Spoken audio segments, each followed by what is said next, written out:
ലോകരക്ഷയ്ക്ക് കാളകൂട വിഷം വിഴുങ്ങി ഭഗവാൻ ശിവൻ നീലകണ്ഠനായി മാറിയ ഐതിഹ്യമുള്ള ശിവരാത്രി നാളിൽ പിതൃമോക്ഷത്തിനായി ആലുവയിൽ പെരിയാറിന് തീരത്ത് ജനലക്ഷങ്ങളുടെ ബലിതർപ്പണം. മഹാദേവ ക്ഷേത്രത്തിൽ അർദ്ധരാത്രിയോടെ ശിവരാത്രി വിളക്കും എഴുന്നള്ളിപ്പും കഴിഞ്ഞാണ് പിതൃതർപ്പണ കർമ്മങ്ങൾ ഔപചാരികമായി ആരംഭിച്ചത്. ചൊവ്വാഴ്ച പുലർച്ചെ മുതൽ മണപ്പുറത്തേക്ക് ഭക്തജനങ്ങൾ വന്നു തുടങ്ങിയിരുന്നു. പകൽ മുഴുവൻ ഉപവസിച്ചും ഓം നമഃശിവായ ഉരുവിട്ട് ധ്യാനനിരതരായ ഭക്തജനങ്ങളെ കൊണ്ട് മണപ്പുറം നിറഞ്ഞു കവിഞ്ഞു. ദേവസ്വം ബോർഡ് പുഴക്കരയിൽ 200-ൽ പരം ബലിത്തറകൾ സജ്ജമാക്കിയിരുന്നു. ദർപ്പണ ചടങ്ങുകൾക്ക് 400-ഓളം പുരോഹിതന്മാർ നേതൃത്വം നൽകി. കുംഭമാസത്തിലെ കറുത്ത വാവായതിനാൽ ബുധനാഴ്ച ഉച്ചവരെ ബലിതർപ്പണ ചടങ്ങുകൾ നീണ്ടു. ആലപ്പുഴയിൽ നടക്കുന്ന CPIM സംസ്ഥാന സമ്മേളനത്തോടനുബന്ധിച്ചുള്ള പതാക ജാഥയ്ക്ക് കളമശ്ശേരിയിൽ സ്വീകരണം നൽകി. സൗത്ത് കളമശ്ശേരിയിൽ നടന്ന പൊതുസമ്മേളനം MM ലോറൻസ് ഉദ്ഘാടനം ചെയ്തു. CK പരീദ് അധ്യക്ഷത വഹിച്ചു. പതാക ജാഥ ഇന്നാണ് എറണാകുളം ജില്ലയിൽ പ്രവേശിച്ചത്. ജില്ലാ അതിർത്തിയായ അങ്കമാലിയിലെ കറുകുറ്റിയിൽ CPIM ജില്ലാ സെക്രട്ടറി P രാജീവിന്റെ നേതൃത്വത്തിൽ പതാക ജാഥയ്ക്ക് സ്വീകരണം നൽകി.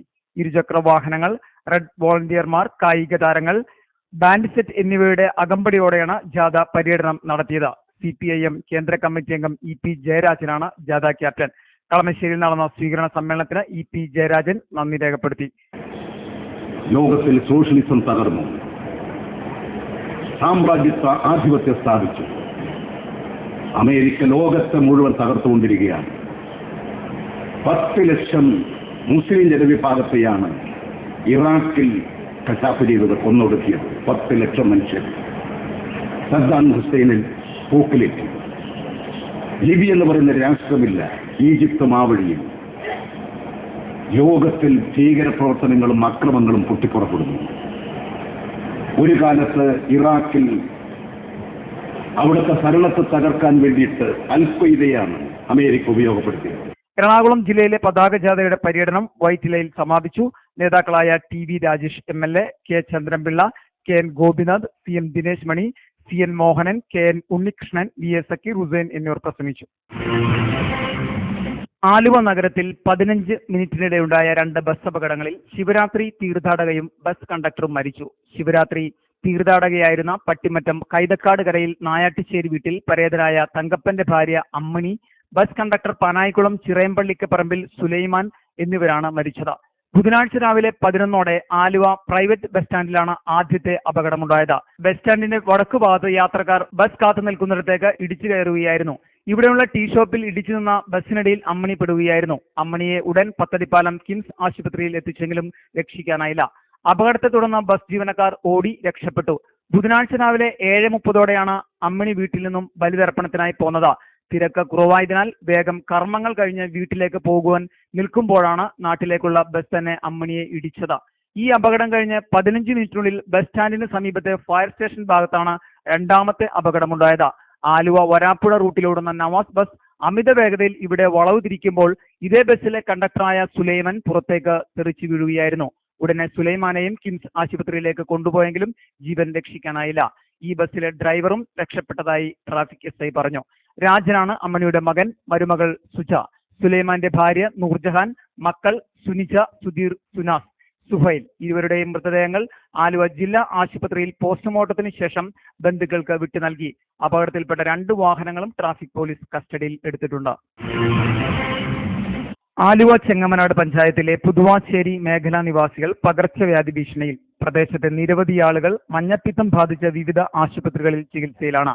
മാലിന്യം നിറഞ്ഞ ചെങ്ങൽ തോട്ടിൽ നീരൊഴുക്ക് നിലച്ചതോടെയാണ് പുതുവാശ്ശേരിയിൽ മഞ്ഞപ്പിത്തം പടർന്നു പിടിക്കാനിടയായത്.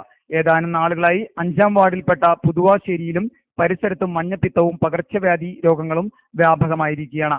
കഴിഞ്ഞ ദിവസം മഞ്ഞപ്പിത്തം ബാധിച്ച യുവാവ് മരിക്കാനിടയായതോടെ നാട്ടുകാരെ ആകെ ഭീതിയിലാഴ്ത്തിയിരിക്കുകയാണ്. പുത്തൻകടവ്, പുതുവാശ്ശേരി, മടത്തിപ്പറമ്പ്, ലക്ഷം വീട് കോളനി പ്രദേശങ്ങളിലെല്ലാം പലരിലും രോഗലക്ഷണങ്ങൾ ഉള്ളതായി സൂചനയുണ്ട്. നിരവധി ആളുകൾ മഞ്ഞപ്പിത്തത്തിന് വിവിധ ആശുപത്രികളിലായി ചികിത്സ തേടിയിരിക്കുകയാണ്. സമീപത്തെ റബ്ബർ ഫാക്ടറിയിൽ നിന്നുള്ള രാസമാലിന്യമാണ് പരമ്പരാഗതമായി പ്രദേശവാസികൾ വീട്ടാവശ്യങ്ങൾക്കും മറ്റും ഉപയോഗിച്ചിരുന്ന തോടിനെ മലിനമാക്കിയതെന്ന് നാട്ടുകാർ പറയുന്നു. കുറെ നാളുകളായി ഈ വെള്ളം തോടിലെ വെള്ളം ചീത്തയായി കിടക്കണേ. അപ്പൊ ആദ്യമൊക്കെ ഞങ്ങളിത് നല്ല ഒന്നാന്തരമായിട്ട് ഉപയോഗിക്കുന്നത് നനക്കാനും കുളിക്കാനും. ഇപ്പൊ ഈ കമ്പനിയോട് ഒന്നുകൊണ്ട് ഇത് കുളിക്കാനും കൊള്ളില്ല, എടുക്കാനും കൊള്ളില്ല. ഒറ്റയ്ക്ക് വെള്ളം ഇതൊക്കെ വെളിച്ചെണ്ണ പോലെ ഇതൊക്കെ തോട്ടിനകത്തുണ്ട്, കൊള്ളില്ല. പിന്നെ മഞ്ഞപ്പിത്തം ഞങ്ങൾക്ക് ഇതൊന്നുമില്ല, പൈപ്പ് വെള്ളമൊന്നുമില്ല. എല്ലാവരും തോടിനും കിണർ വെള്ളമാണ് ഉപയോഗിക്കുന്നത്. അതിനകത്ത് ഉറവയൊക്കെ കിണറ്റിലോട്ട് വരെയാണ്. അപ്പോൾ കൊള്ളൂല, ഉപയോഗിക്കാൻ കൊള്ളൂല. ആദ്യമൊക്കെ നാലര വെള്ളമായിരുന്നു. ഈ അവസാന കാലത്ത് ചീത്ത വെള്ളമായിട്ട് തന്നെ. രാസമാലിന്യത്താൽ മലിനമായ തോടിന് ചെളിയും പായലും കുളവാഴകളും കാട്ടുചെടികളും നിറഞ്ഞ പ്ലാസ്റ്റിക് മാംസാവശിഷ്ടങ്ങൾ, ചത്ത ജീവികൾ മുതൽ കക്കൂസ് മാലിന്യം വരെ വ്യാപിച്ചിരിക്കുകയാണ്. കുഴമ്പ് രൂപത്തിലായ വെള്ളത്തിന് അസഹ്യമായ ദുർഗന്ധവുമാണ്. വെള്ളം ദേഹത്ത് സ്പർശിച്ചാൽ ശരീരമാകെ ചൊറിഞ്ഞു പൊട്ടുമെന്ന് നാട്ടുകാർ പറയുന്നു. ഈ തോട്ടിലെ ജലം തന്നെയാണ് പ്രദേശത്തെ കിണറുകളിലെല്ലാം ഉറവയായി എത്തുന്നത്. പൈപ്പ് കണക്ഷൻ ഇല്ലാത്ത ഇവിടുത്തെ ജനങ്ങൾക്ക് കുടിവെള്ളം ഉൾപ്പെടെയുള്ള മറ്റാവശ്യങ്ങൾക്കും ഏക ആശ്രയം കിണറുകളാണെന്ന് നാട്ടുകാരെ ദുരിതത്തിലാക്കിയിരിക്കുകയാണ്. തങ്ങളുടെ കുടിവെള്ള പ്രശ്നത്തിന് മാറി മാറി വരുന്ന സർക്കാരുകളും രാഷ്ട്രീയ പാർട്ടികളും യാതൊരു നടപടിയും സ്വീകരിച്ചിട്ടില്ലെന്ന് നാട്ടുകാർ കുറ്റപ്പെടുത്തി. രോഗഭീതിയുള്ള പ്രദേശത്ത് മെഡിക്കൽ സംഘം സന്ദർശിച്ച് ആരോഗ്യ സംരക്ഷണ പ്രവർത്തനങ്ങൾ കാര്യക്ഷമമാക്കണമെന്ന് നാട്ടുകാർ ആവശ്യപ്പെടുന്നു. ആരോഗ്യവകുപ്പ് അധികൃതരുടെയും പഞ്ചായത്തിന്റെയും അനാസ്ഥയ്ക്കെതിരെ പ്രതിഷേധം വ്യാപകമായിട്ടും ആരും തിരിഞ്ഞു നോക്കുന്നില്ലെന്ന് നാട്ടുകാർ കുറ്റപ്പെടുത്തുന്നു. പെരിയാറിന്റെ കൈവഴിയായ ഓഞ്ഞിത്തോടിനെ പുനരുദ്ധരിക്കാൻ ഏലൂക്കരയിൽ പെട്ടിയും പറയും സ്ഥാപിക്കും. നീരൊഴുക്ക് നിലച്ച ഓഞ്ഞിത്തോടിലേക്ക് പെരിയാറിൽ നിന്നും മോട്ടോർ സംവിധാനത്തിൽ വെള്ളം തേവി ഒഴിക്കാനാണ് ഈ പദ്ധതി.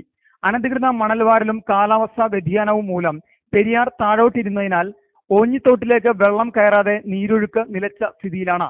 കെട്ടിക്കിടക്കുന്ന വെള്ളത്തിലേക്ക് ആളുകൾ മാലിന്യങ്ങൾ വലിച്ചെറിയുന്നത് മൂലം ഓഞ്ഞിത്തോടിന് ഇരുഭാഗവും ദുർഗന്ധവും പകർച്ചവ്യാധിയും ഭീഷണിയുമുണ്ട്. ഈ സാഹചര്യത്തിൽ കൊച്ചിയിൽ മുല്ലശ്ശേരി കനാലിൽ പരീക്ഷിച്ച് വിജയിച്ച പെട്ടിയും പറയും സംവിധാനം ഉപയോഗിച്ച് വെള്ളം തേവിയൊഴിക്കാനാണ് തീരുമാനം. മന്ത്രി വി കെ ഇബ്രാഹിം കുഞ്ഞിന്റെ നേതൃത്വത്തിൽ ജനപ്രതിനിധികളുടെയും ഉദ്യോഗസ്ഥരുടെയും യോഗത്തിലാണ് ഈ തീരുമാനമുണ്ടായത്. ഹ്രസ്വകാല പദ്ധതി എന്ന നിലയിലാണ് ഇത് സ്ഥാപിക്കുക. മോട്ടോർ ഘടിപ്പിച്ച ചക്രങ്ങൾ വേർതിരിച്ച് പെരിയാറിൽ നിന്നും മുകളിലെ തോട്ടിലേക്ക് വെള്ളം തേവി എത്തിക്കുന്ന സംവിധാനമാണ് പെട്ടിയും പറയും. പമ്പ് സെറ്റിലൂടെ വരുന്നതിനേക്കാൾ കൂടുതൽ വെള്ളം ഒഴുക്കാനാവൂ എന്നതാണ് ഇതിന്റെ പ്രത്യേകത. അടിയന്തരമായി എസ്റ്റിമേറ്റ് തയ്യാറാക്കുവാൻ മന്ത്രി ഉദ്യോഗസ്ഥർക്ക് നിർദ്ദേശം നൽകിയിട്ടുണ്ട്. ഏലൂക്കരയിലെ വരട്ടുപുഴ മുതൽ മേത്താനം വരെയുള്ള 7.5 കിലോമീറ്ററാണ് ഓഞ്ഞിത്തോടിന്റെ നീളം. പുഴ ഇനിയും താഴ്ന്നാൽ വരാപ്പുഴ കായലിൽ നിന്നും വേലിയേറ്റ സമയത്ത് ഏലൂക്കരയിലേക്ക് ഉപ്പുവെള്ളം കയറും. കടമക്കുടി, വരാപ്പുഴ, ആലങ്ങാട്, കരുമാലൂർ, കടുങ്ങല്ലൂർ പഞ്ചായത്തുകളിൽ കുടിവെള്ളം എത്തിക്കുന്ന പമ്പ് ഹൗസ് സ്ഥിതി ചെയ്യുന്നത് ഏലൂക്കരയിലാണ്. ഉപ്പുവെള്ളത്തിന്റെ അളവ് വർദ്ധിച്ചാൽ പമ്പിംഗ് നിർത്തേണ്ടി വരും. ഓഞ്ഞിത്തോട് താഴ്ന്നാൽ നിലവിലുള്ള പാലങ്ങളുടെ നിലനിൽപ്പ് അപകടത്തിലാവും. 6ഓളം പാലങ്ങൾ ഓഞ്ഞിത്തോട്ടിലുണ്ട്. യോഗത്തിൽ Kadungalloor panchayat president K K Jinas, Elookkara service സഹകരണ സംഘം പ്രസിഡന്റ് ടി എം സെയ്തുകുഞ്ഞ് എന്നിവരാണ് പെട്ടിയും പറയും എന്ന നിർദ്ദേശം വെച്ചത്.